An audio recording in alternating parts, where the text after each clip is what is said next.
In the comics, the Flash gained his superpowers when he was struck by lightning. How would it work if it happened to you in the real world? Lightning carries about 1 billion joules of energy. While this is a crazy amount of energy, shockingly, you have a 90% chance of survival. Since humans are bad conductors, and the lightning runs through you for a fraction of a second, the lethal damage it can cause is very minimal. However, in the real world, you won't wake up with the ability to run really fast. Instead, you might have some other unique superpowers, like third-degree burns, permanent nerve damage, brain injuries, and other lots of fun things.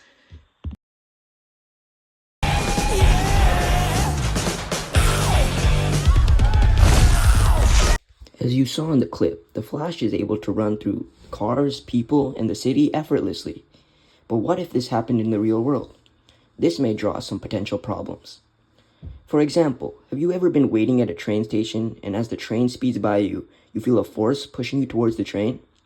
This is proven by Bernoulli's principle. Air between the person and the train moves with a high velocity, and the air behind the person remains still, therefore causing a pressure imbalance. With a high pressure behind the person and a low pressure between the train and the person, they travel to a zone of low pressure to balance out, causing you to feel a force towards the train. A train may reach 150 kilometers per hour. But what would happen if someone with Flash-like abilities running nearly 10 times faster than that? From Bernoulli's equation, we know that P1 plus rho gh1 plus 1/2 rho v1 squared is equal to P2 plus rho gh2 plus 1/2 rho v2 squared. We are assuming that the person he runs by is the same height, so we can cancel out rho gh from both sides. Now we can rearrange the equation to find delta P, which is equal to 1/2 rho v2 squared minus v1 squared. We also know that the force is equal to the change in pressure times the area, so we multiply both sides by A. We're going to assume the area of the side of the human is roughly 1 meter squared. Plugging in the numbers, we get a force of 1,454,625 newtons. Using Newton's second law, F equals ma, and using average m of a human, which is 60 kilograms, we find the acceleration to be 24,243 meters per second squared.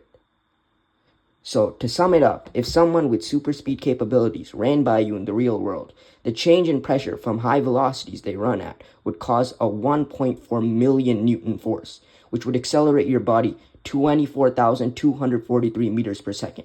Basically, in the real world, the Flash would not be able to be a hero and would end up killing more people than he saves. What kind of potential damages would there be?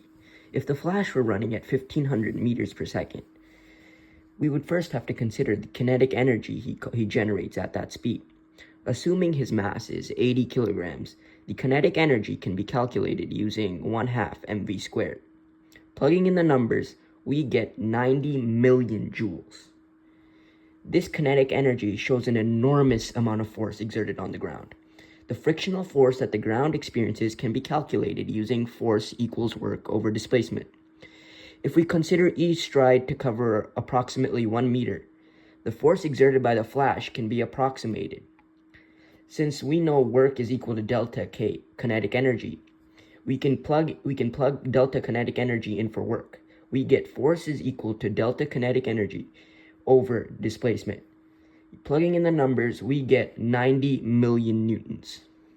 Now let's calculate the pressure on the road surface. Using the average foot size, a foot contact area is about 0.03 square meters.